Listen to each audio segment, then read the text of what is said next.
Δεν ήξερε όχι μόνο την προσφορά της κυρίας της Μακαρίτσας. Την αγνώρισε. Ξέρει όμως την τσιπούρα και την πέστροφα. Δεν ξέρει μόνο αυτό, Γιάννη.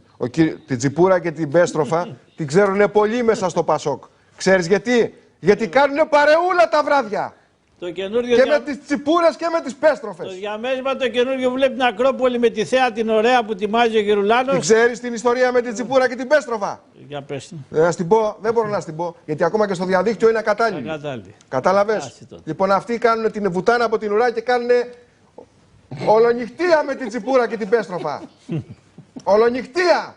Τι εννοείς, παιδί? Στα μεξιταξωτά σεντόνια. Μην προχωρήσω τώρα. Την ξεκοκαλίζουν.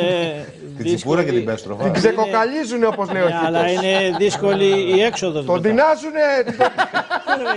Τον τεινάζουνε. Έχει κόκαλα μετά.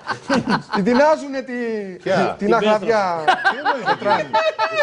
Το φυσάνε την άχνη από το κουραμπιέ. Και το σηκώνουνε το σακάκι και στυλώνουνε τον τοίχο. Λοιπόν, κάτι τέτοια παιδάκια έχει το Πασόκ. Γελάνε οι καμεραμένοι εδώ. Γελάνε. Μα τούτη την εκπομπή. Μα τούτη την εκπομπή, γι' αυτό την κάναμε. Έτσι, Γιάννη, ξέρεις εσύ. Γιατί ξεκινήσαμε να κάνουμε τέτοιες εκπομπές? Πρώτον, που σου λες γιατί δεν γελάει. Για να διακομωδήσουμε την πολιτική κατάσταση. Δεύτερον, για να εξευτελίσουμε το πολιτικό σύστημα. Είναι σατυρική εκπομπή. Είναι σατυρική. Ναι, είναι χλεβαστική. Όχι, δεν είναι σατυρική. Είναι χλεβαστική του πολιτικού συστήματος. Γιατί είστε όλοι πουτανάκια.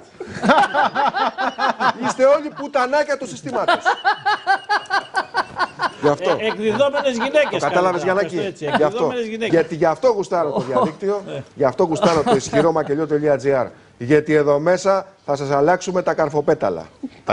Τα καρφοπέταλα που είναι στο χωριό.